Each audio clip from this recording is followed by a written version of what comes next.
Brought to you by Fantasy Forecast. Pow! Oh god, it turned red. Okay. It's hard to make an argument against draft capital being the most important thing for rookies, but how much does it matter exactly? That's what I'm wondering. Basically, I'm just wanting to put a formula between draft capital and fantasy points.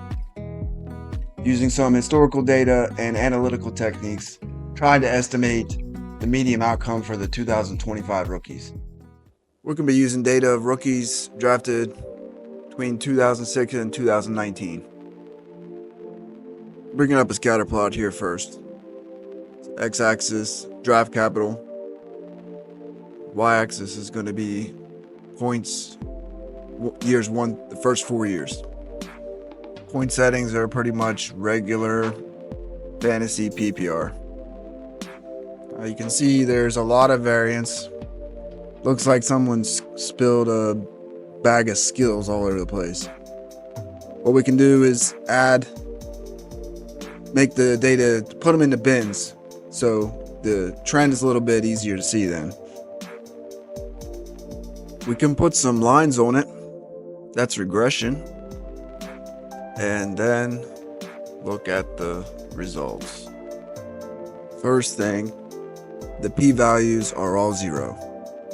The p-value is a measure of significance. Basically, that's saying that there's a 99% chance that these two variables are correlated. Another important thing would be the R-squared values. For each position, they're going to go anywhere from 0.290, 0.260 to 0.4. Some would say that's a little bit low, but if you remember back to the scatter plot, there's a lot of variance. Basically, that's all that this is saying.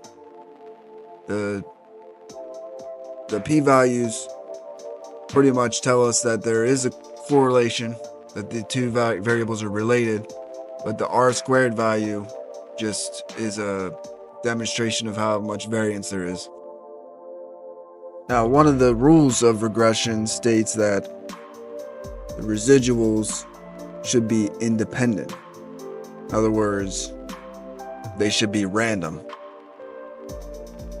What is a residual, you might ask? It's basically just the difference between the observed values and the predicted values. We can just look at them here. Just QB real quick. Looks like there's a little U-shape. Not random. The scatter plot pretty much, you can tell it's not straight already. Should be kind of curved, right?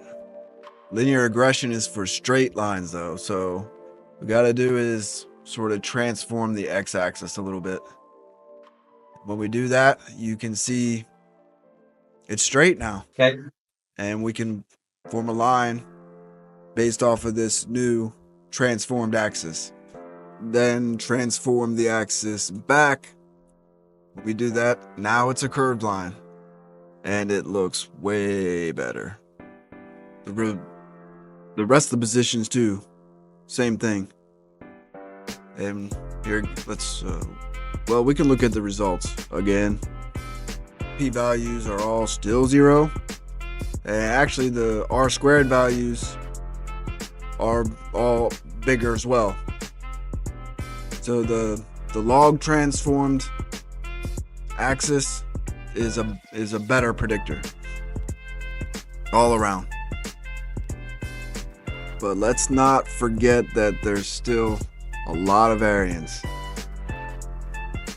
So these outcomes should not be strictly expected.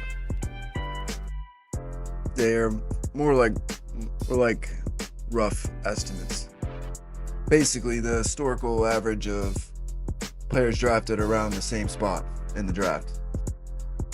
And with that, I'll just remind you, fantasyforecast.com is where you can find our trade calculator. Okay.